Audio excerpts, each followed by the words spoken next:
እንደ ሀገር የትምህርት ስርዓቱን ለማሻሻል ከተሰሩ የሪፎርም ስራዎች መካከል የ12ኛ ክፍል ሀገር አቀፍ ብሔራዊ መልቀቂያ ፈተና አሰጣጥ አንዱ ነው። ይህም በሀገሪቱ የነበረውን የትምህርት ጥራት ጉድለት በጉልህ አሳይቷል። የተማሪዎች ውጤት ማሽቆልቆል የታየበት የፈተና አሰጣጡ እንደ ሀገር ትምህርት ላይ ትኩረት ማድረግ እንደሚገባም አስገንዝቧል። አዲስ አበባ ከተማም ይሄው ችግር የታየባት ቢሆንም ከሌሎች ከተማና ክልሎች አንጻር ግን ከፍተኛ ውጤት የሚያስመዘግቡ ተማሪዎች ቁጥር በየዓመቱ እየጨመረ መጥቷል። ለውጤቱ መሻሻልም በርካታ ተግባራት እየተከናወኑ ይገኛሉ። ጥቂት ጊዜ ለቀረው የዘንድሮ የ12ኛ ክፍል ሀገር አቀፍ ብሔራዊ ፈተናም ዝግጅት እየተደረገ ይገኛል። የኮከበ ጽባህ ሁለተኛ ደረጃ ትምህርት ቤትም ተፈታኝ ተማሪዎች በተለይም በሂሳብና በእንግሊዝኛ የትምህርት አይነቶች የተሻለ ውጤት እንዲያመጡ እየተደረገላቸው ያለው በቴክኖሎጂ የታገዘ ድጋፍ በብዙ እንደጠቀማቸው ያነሳሉ። ዝግጅቱ አሪፍ ነው።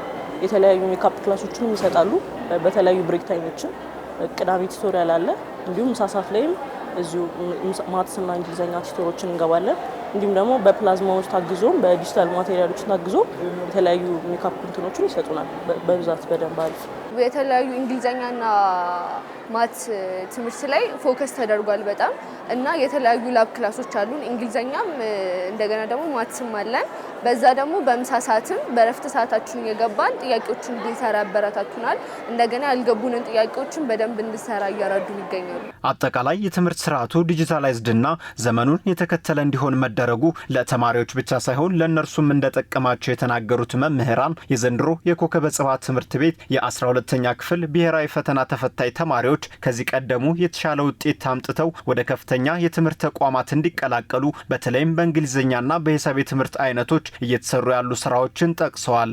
የ12ኛ ክፍል ውጤት ለማሻሻል ለምሳሌ ዜሮ ክላስ የሚባል ቱቶሪያል ፕሮግራም አለ። የዜሮ ክላስ ማለት ጧት ተማሪዎች ክፍለ ጊዜ ሳይጀምሩ ከአንድ ሰዓት ጀምሮ እስከ 2:30 ድረስ ቱቶር የሚያገኙበት ነው ማለት ነው። ይሄም ቱቶር በመረጡት መምህር በመረጡት ቶፒክ ላይ ሮብ ፊክስድ ነው። ለምሳሌ እንደ ሂሳብ ሮብ ሁልጊዜም ቱቶር አላቸው ጧት ማለት ነው።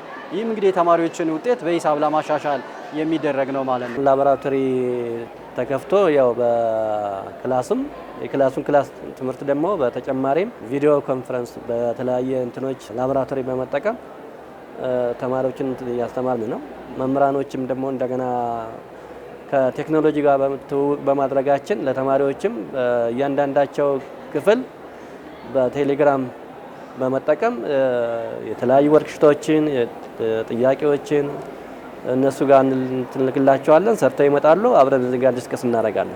የኮከበ ጽባህ ሁለተኛ ደረጃ ትምህርት ቤት የስርዓተ ትምህርት ምክትል ርዕሰ መምህር የሆኑት መምህር ሙሉ ዓለም ኃይሉ የአዲስ አበባ ትምህርት ቢሮ ተከታታይነት ያለው ድጋፍና ክትትል ለትምህርት ቤቱ ማድረጉን በመግለጽ በኮከበ ጽባህ ሁለተኛ ደረጃ ትምህርት ቤት እንግሊዝኛና ሂሳብ የትምህርት አይነቶች ላይ በተሰራው ስራ ከዚህ በፊት ከነበረው ውጤት ለውጥ መታየቱን ይናገራሉ።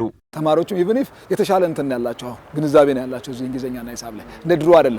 ከዚህ በፊት የነበረው ውጤትና አሁን ያለውን ውጤት ንጽጽር ሰርተናልና እዛ ንጽጽር ላይ ያየነው ነገር ትልቅ ለውጥ ነው። በጣም ሰርቶበታል። ባለፈው ዓመት የነበረው 63 አሁን 75 ገብቷል ሂሳብ። ባለፈው ዓመት የነበረው እንግሊዝኛ ላይ 68 አሁን ወደ 85 ገብቷል። ስለዚህ የሆነ ልዩነት አለው ማለት ነው። ስለዚህ ይሄ የመጣው በተሻለ መጠን ትኩረት ሰጥቶ መሰራቱ ነው። አሁን ዘመኑ የፈጠረው ቴክኖሎጂን በመጠቀም በቀላሉ የተለያዩ መጻሕፍትና አጋዥ ጽሁፎችን እንድናገኝ አግዞናል ይላሉ ተፈታኝ ተማሪዎች። እንደኛ አሁን ከበፊቱ ካለው ነገር አንዳንድ ነገሮች ቀለዋል ማለት አሁን ምንም ነገር በስልካችን ፈልገን አናጣምና ላይክ ብዙ ከባድ ነገሮች አይኖሩም። አሁን ስልክ ስለሚያግዘንም እንደገና ከስልክ ባሻገርም እየመጣን እዚህ አስተማሪዎቻችንን እንጠይቃለን። አክሰስ እንዲኖረን ያደርገናል። ምክንያቱም ቤትም ሆነን በደንብ ጥያቄው ገብቶ እንድንሰራ እያረዳን ይገኛል። እዚህም ደግሞ ያየን አስተማሪው በዛም በተረዳነው መልኩ እንዲያስረዳን ጨምሮልናል። የኮከበ ጽባህ ሁለተኛ ደረጃ ትምህርት ቤት የ12ኛ ክፍል ተማሪዎች ለዘንድሮ የ12ኛ ክፍል ሀገር አቀፍ ብሔራዊ ፈተና ትምህርት ቤቱ እያደረገላቸው ያለው ድጋፍ ለሌሎች ትምህርት ቤቶች አርአያ የሚሆን መሆኑን በመጥቀስ የተሻለ ውጤት ለማስመዝገብ በቂ ዝግጅት እያደረጉ መሆናቸውን ገልጸዋል።